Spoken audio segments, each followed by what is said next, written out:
Welcome back, everybody. Welcome back to the Canyon. Welcome back to what I think maybe...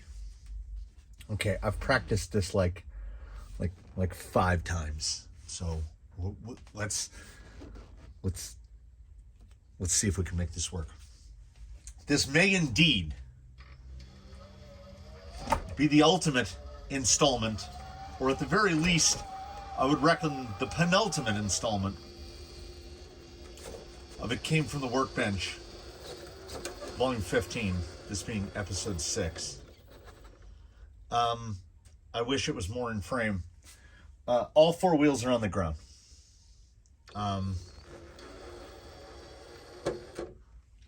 Oh, yeah. Like, all the way down. Like not even up a little. Is it too much? I don't know. Sometimes too much is just enough. Also, things of note. Let's get that over there. 1800 Fusion out. Because Amazon, Amazon. So we've got a homeless Fusion for the moment, and also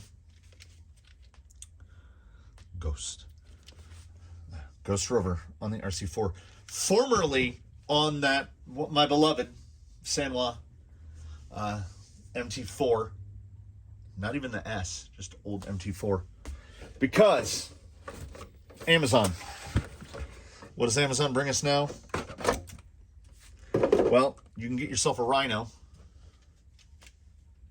You can get yourself a 9i mod 3542.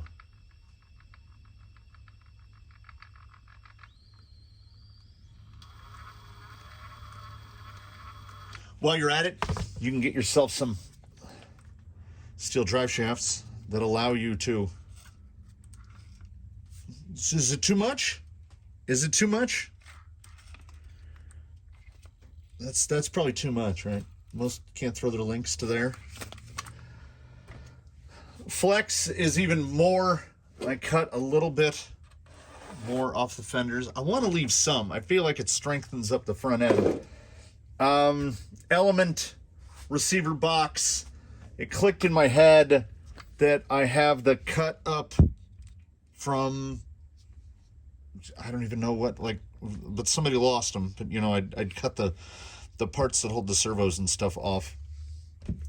Slap those in there. Slap the electronics in. When attempting to calibrate the Rhino to the old-timey MT4, it didn't like it. You have to do that thing where trim it to plus 90. And I said, I don't want to deal with this. I'm just going to swap radios. So Blackjack now has the MT4, and it feels pretty great. So again, it takes a village. So the community has contributed. And I recently ordered a set of fossils. I want to try fossils on here. The Tusks are the go-to for the time being. We will see how it goes. I switched all the gears. We're basically stock element gearing, 1887, but we've got a Kimbrough and a Robinson, so we're trying to get it as quiet as possible. But at the same time, you put that 9i mod in there, and you've got the ghostly whale.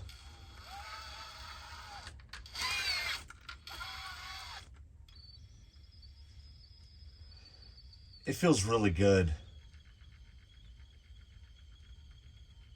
It's only been driven on the floor to get the steering straight. But once I drove it on the floor and got the steering straight, we did a thing. Over here, I'm slapping it. The only level part in the whole building, the auto leveled thing that I made with the new scales. And we have thrown it on the scales in its RTR configuration, which is what you see before you. And I had all the necessary bits. Body clips don't come off. I had the pin in. It was in the pin. I had it in full RTR, just like this. The Ghost Rover, as sits, this weight is not fixed, of course, because we might change wheels, we might change tires, we might change tires and wheels. In removing the Fusion and putting this in, it rose up. It used to sit right about there. So it rose up. So we took yet more sprung weight out. 6.47 pounds RTR. And he's not quite kilo of wheelos. Around 800 grams for the wheel tire combos.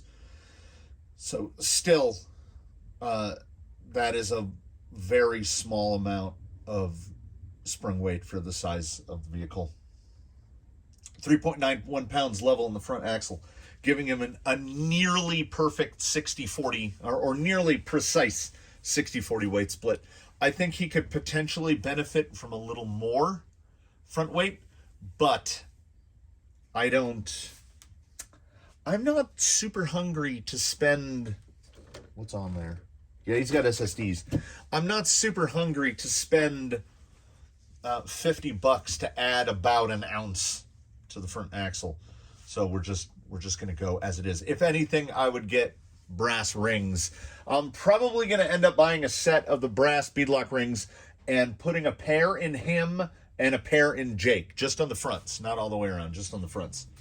So we did the scalings with the front up and the rear up, giving us a cumulative CGH, we will show, of 3.4 inches, which is just a hair above the top of the beadlock ring, which is basically just above there. So between the black line and the line at the bottom of the door, there's where the CGH is, which is really, really low. And also, the more suspension travel you have, the more compliance you have, this tends to move your center of gravity up, because, you know, when one end squishes, so you get this action. But we have built in a veritable mountain of anti-squat, and I have not messed with the front or the rear because I'm not ready to move links and shock positions yet. It needs more wheel time. Now, I might tinker with, I think the rear upper is, I think it's right. It feels pretty right. It just feels like we don't quite have the drive. Well, I don't know. I haven't wheeled it since, it hasn't been out of the building since episode 5. So it's going to go out of the building right now, and we're going to mush it about. And I think because we have them, did I test these last time? I don't remember if I tested them, because I need something with a really wide offset. No, I'm not going to test. Well, I'm going to wait on the fossils. We have a number of tires that I can try, but instead what we will do is we'll get the bag, and we will throw the driver in it with the bit box, and we can tinker with some shock and link positions if something doesn't feel copacetic. So we can do a little on the job tuning, but I don't think anything on the rack right now, because the deep woods were genuinely surprisingly so not good. The only other tire I might think to try, something small lugged, like maybe the Scorpios, but they are not mounted. They are not on rims at all. If they were on a rim, I'd probably just switch some SLWs around. I could try approaches as well, but they are also not mounted. When we went through the last round of mounting and dismounting tires, a bunch of tires got unmounted and haven't been remounted since. So for the day, it is the Tusk. We're gonna head right over to the new stuff and try to hit some lines on the new stuff, because I want to get a better picture of how the handling looks now with the Outrunner, with shifting yet more weight. I want to feel how this feels.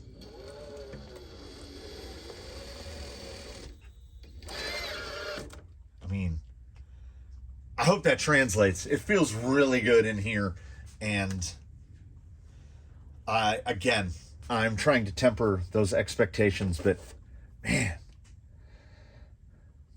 like, stupid. It's so good. Oh, I want to go out there, and I want it to continue to be so good. Should have a couple of lines I can hit without moving the bucket or the camera, which is just the way I like it. Now, I have some recent memory of hitting these lines. Daphne. And the first thing I want to pay attention to is how much difference did her portals make.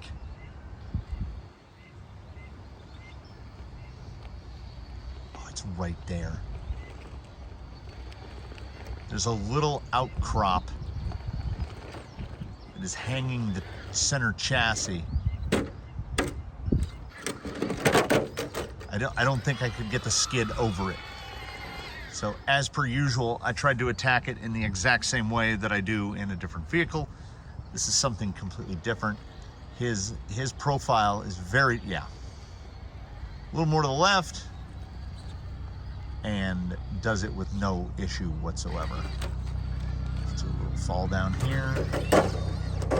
And when I said, hey, I said a little fall down, figured I would just sit for a few moments and wait for our good friend the helicopter to somewhat recede into the distance. He's only passed over the house like, I don't know, half a dozen times today. Don't know where he's going, but this is definitely on the way to wherever he's always going. Now, having made no changes to the suspension and just changed the drivetrain. Oh yeah, see, if I slide it too far right, I'm trying to, there it is. I'm trying to break that skid over. Yeah, man, it feels real different, and it's geared up compared to what, because I was running 1156. I did my little calculator to find out, and it said run a 16, but a 16 wouldn't fit with the Outrunner because the side of the can wanted to rub on the gearbox. So I went 1887, and just the low speed control is ridiculous. And it's driving the front end down the way I want it to drive the front end down. So the dream is don't touch the bag of tools. I mean, this thing, like look, there's no lightness to the front end at all. I mean, that's reasonably vertical. I want to go over the bridge. I don't have a reason to go over the bridge. But, uh-oh. Sound like wheels? Oh, baby, you know what it is. Ha, it's wheels. I didn't even have to get up. Okay, I want to hit. Oh, look at that steer angle. Yeah, here's a peculiarity for you.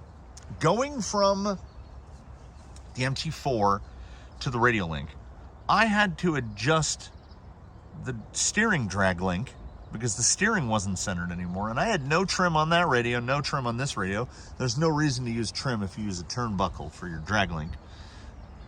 And I had to dial the endpoints down, so somehow this servo has more steering now. I don't know. There's something between the old stuff and the new stuff. But I feel like all the changes that were made have cumulatively combined to make for Oh, something. Trying to get that wheel around. I can't see. I think I've got the slider. Driver's side slider is hung in. We will try to come back this way a little bit. Oh, look at that compression in the back. It has to be the slider hanging. There we go. Shuttle it. I mean, let's reframe a little bit. That's close enough as to be, I'd call it 75 degrees. So if I give it any more, where are we gonna tip? Because like I say, the moment center is way out in front of the bumper. So it's like he's dangling a big weight off of the nose.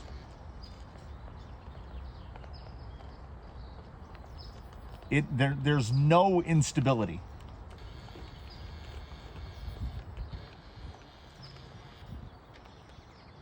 Now, pumpkin, if we can drag the pumpkin off.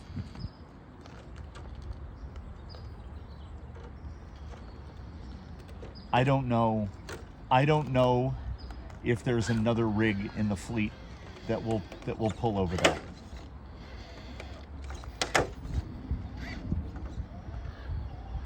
That was something. This is, I mean, and like I say, I think my expectations were too high for the out of the box, the metal box that I work in, out of the metal box performance. I expected it to do what it's doing now, and oh my goodness, look at it shining in the sun. I'm coming around to the just all silver. I don't know. There's a chance to patina over the silver. Wow, I really turned in early, right? Oh, look at the pivot. Oh, first wheels onto here, and it's smooth. Oh, is he gonna make short work of this? Oh, look at, oh yeah. Some jerk that lays down the concrete and the rocks tends to put these rocks in these perfect positions to where it'll put your pumpkin right into it. All right, I want that rear to slide a little bit. Yeah, that's a diggable moment. There's a little outcrop right there. Good.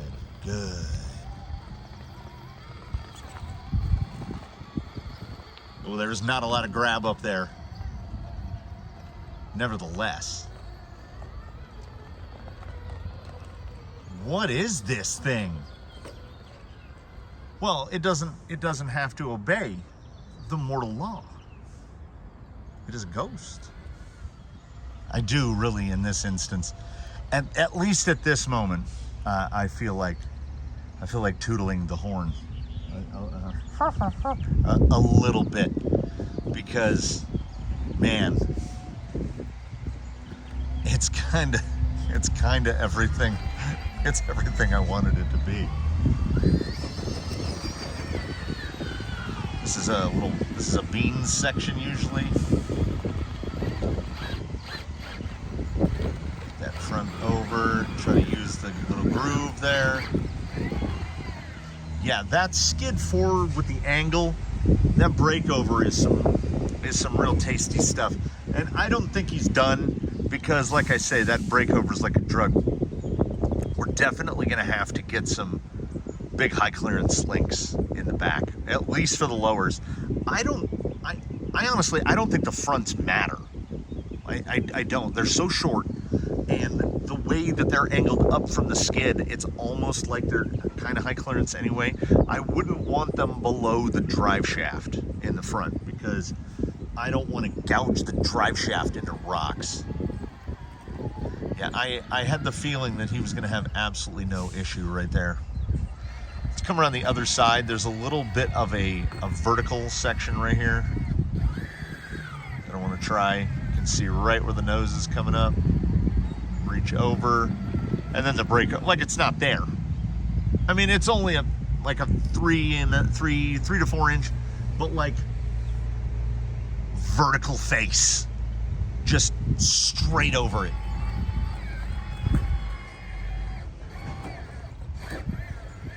If he can clear the hard parts, like if he can get his skid and his axles over something, that's it. He has the drive to just go wherever. Pivot, pivot, little push there. Angle it back this way. Give it a little bump. The positionability, and this is something that I try to emphasize. I don't know if any other rig in the fleet will do it this well. Might as well go put some tire tracks in the concrete that's been down for, a couple hours. I wanted to hit this little notch right here.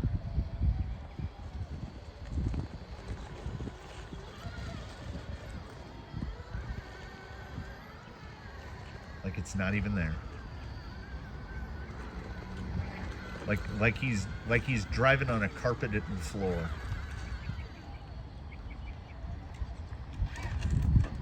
Once that skid clears the obstacle,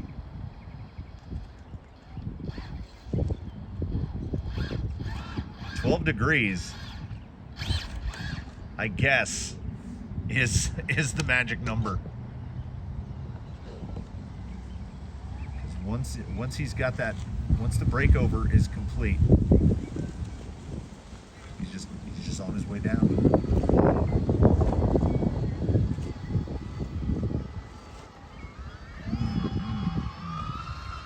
But as is our wont and our way, if things are going too well, we've got to rein it back in. So we're going to hit a line right here that I don't think even this guy is going to get up right here, because we're getting into about it's 60 plus degrees. Let me see if we get a tire up over the top. Can I stay?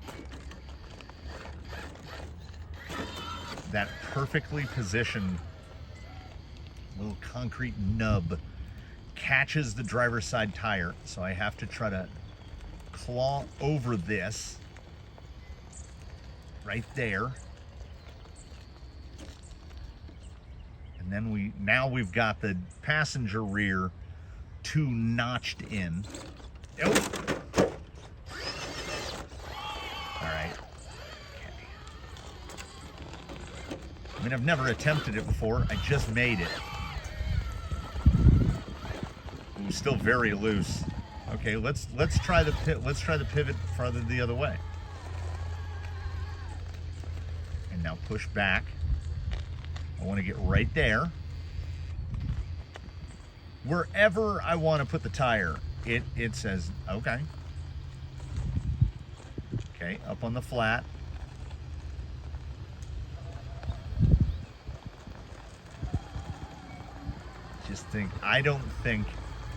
I just don't think there's enough grip there.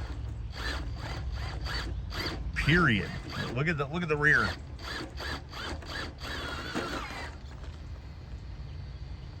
Real slow. Real slow. Okay. Well, I mean, I wanted to do the, you find the line that will bring you back to earth. I don't feel like that's what we ended up doing. The point that I managed to get that front axle up to,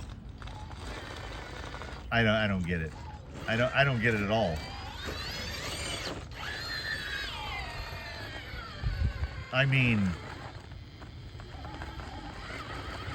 if I can find a little slot to get that front tire through, like, oh,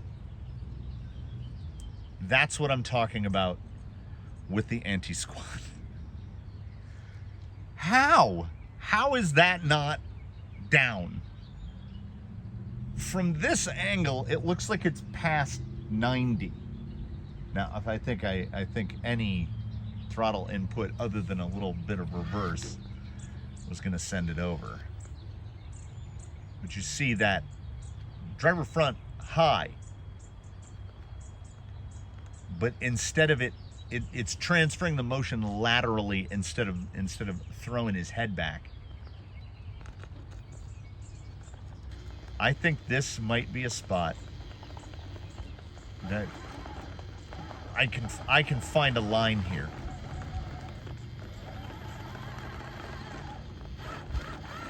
I don't think it's that way.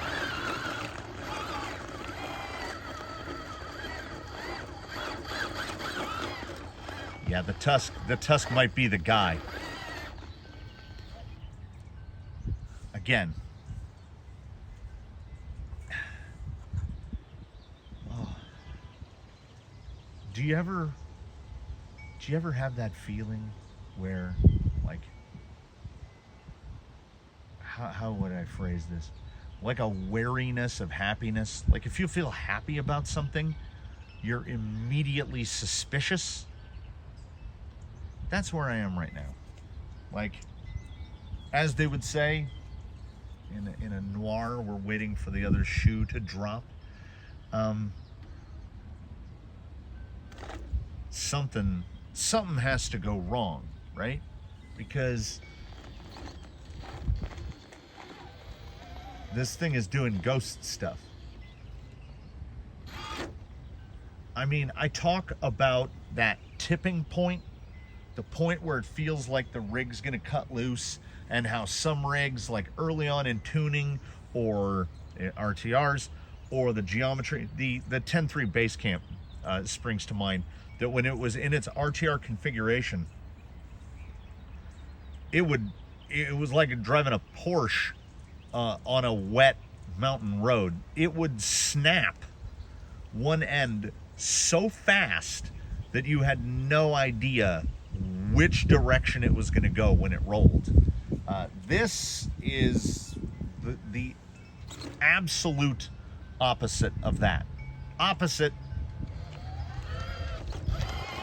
It is so stable to such a degree that when it goes to cut loose, you just catch it.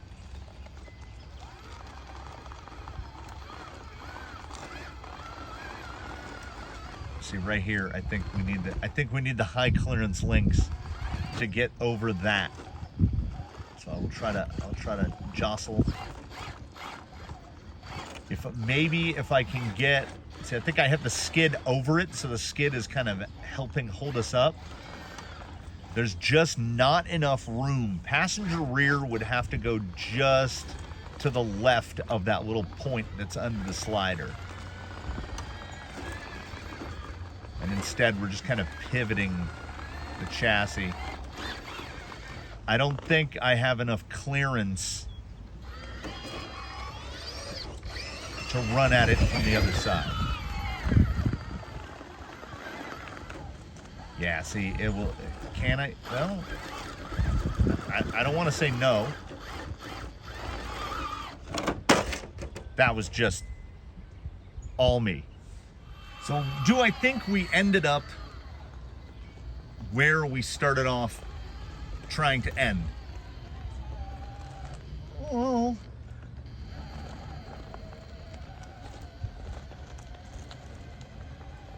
I don't want to go so far as to say no. I feel like it's something else. We knew it was going to be something else compared to what Gate Rover was. And I certainly feel like there's still enough DNA in there that Gate Rover continues. This wasn't just a parts donation. But we've got a body from Argentum. We've got shocks from Blue Sky High, the radio from Blackjack, axles, gearbox, admittedly not the Fox belly, if anyone is curious, if it had popped into anyone's mind where they said to themselves, well, what happened to the fox belly? When I had mentioned when it wouldn't fit in here, that the fox belly effectively fits into an Artful Dodger's Ground Fox or into a stock chassis, that is pretty much the truth. It would not fit. I went straight to misdirection. Absolutely no way that thing was fitting inside a capper cage. At least not with the stuff, the adapter plates to adapt the element skid. So I looked around the whole fleet and I was like, who have I got? Like, who is still on an element chassis? And it's the Banana. So the Banana has got an Artful Dodger's Fox belly in it now. We will see how that impacts performance over time. This thing is, I'm so suspiciously happy now. Episode 5 was a roller coaster of emotions. This is just a good old-fashioned roller coaster. It's all thrills and no spills, because let's pretend here for the moment that it was the engineering that did it. that I back of a napkin engineered this to do what it does. Because I mean, I'd like to think that I did, but I'm not an engineer. I'm a dude in a shed. But I'm gonna stay in this. No, I'm not. That was going. As I've mentioned, may or may not have mentioned, the 10 Pro pre-order auto canceled after, what was it, 11 weeks or whatever, then became available for purchase like within 24 hours after my pre-order canceled. So someone out there in the world was the benefit of me canceling my pre-order, and they bought the 10 Pro that I had been holding, but they just never got it. And you know what? I have no regrets, because do I think the 10.3 could do what this does? No. Do I think I would have spent more money? Oh yeah. In terms of what was in the shop versus what was bought to complete this, I bought a Rhino and an 1850 KV 3542. So I spent about 125 bucks. That was the total outside expenditure to transform Gate Rover into Ghost Rover. And I'm okay with that. We still have a bunch of extra pieces left over. We can build something else. So I do, will that be able to pull that front tire over? Because the diff is hung pretty good back there. Man, it's really good. Thank you for coming along on the journey. To anyone out there beginning, I distinctly recall someone in the comments mentioning that they'd gone out and bought a drill press and are going to turn a jigsaw into basically a Blade Runner, into a upside down jigsaw. Is a very rudimentary bandsaw. I love it. That fills me with a warm and tingly sensation, because buy the tools, learn to do it. You're teaching yourself to fish, because LCG kits are great, but there's just something about building something that you want specifically. He's coming back. And that'll be my key. We'll do the outro as the helicopter flies directly over the house. Thank you for coming along for the journey. Thank you for watching this one. Please do comment below. I'm sure there's stuff I left out. If you have any questions, comments, or concerns, do leave them below in the comments. I love the comments. Please drop a like if you liked it. Subscribe if you haven't. If you are not already a channel member, please do consider becoming one. I'm gonna work on a mid-year's resolution of members content once a week. That I figure that's a goal that I can probably achieve. So we will see you soon. We'll see you in whatever comes next. This thing is so good. I love it so much. I'm still waiting for something terrible to happen, but maybe the universe was looking the other way, and it'll be all right. So I'm gonna head back inside. I'm gonna clean up the mess that I left from getting this guy finished. He's gonna stay right like that for a while, except maybe high clearance for the back, because I don't know if you can see in the lighting. 10-minute outro, midway through. See that bottom link, and then see the drive shaft? I would want to kick the link up to where it basically matches the line of the drive shaft, so that we get that extra little bit of breakover. Yeah, you might get to see that soon. Still haven't decided if I want to put an interior in it or not. I don't know. I kind of like his stripped down, like a Ghost doesn't have insides. So I like his ghostly nature. Oh, yeah, I was all the way to the outro. Between now, right now, this minute when you're watching it, and when we meet again, please one and all do your very best to have a good one, everybody. And we will catch you again very soon. We don't know how to stop uploading. Oh, look how cool the shadow is. Okay, no, I'm going. Serious. For serious this time, I'm gonna go.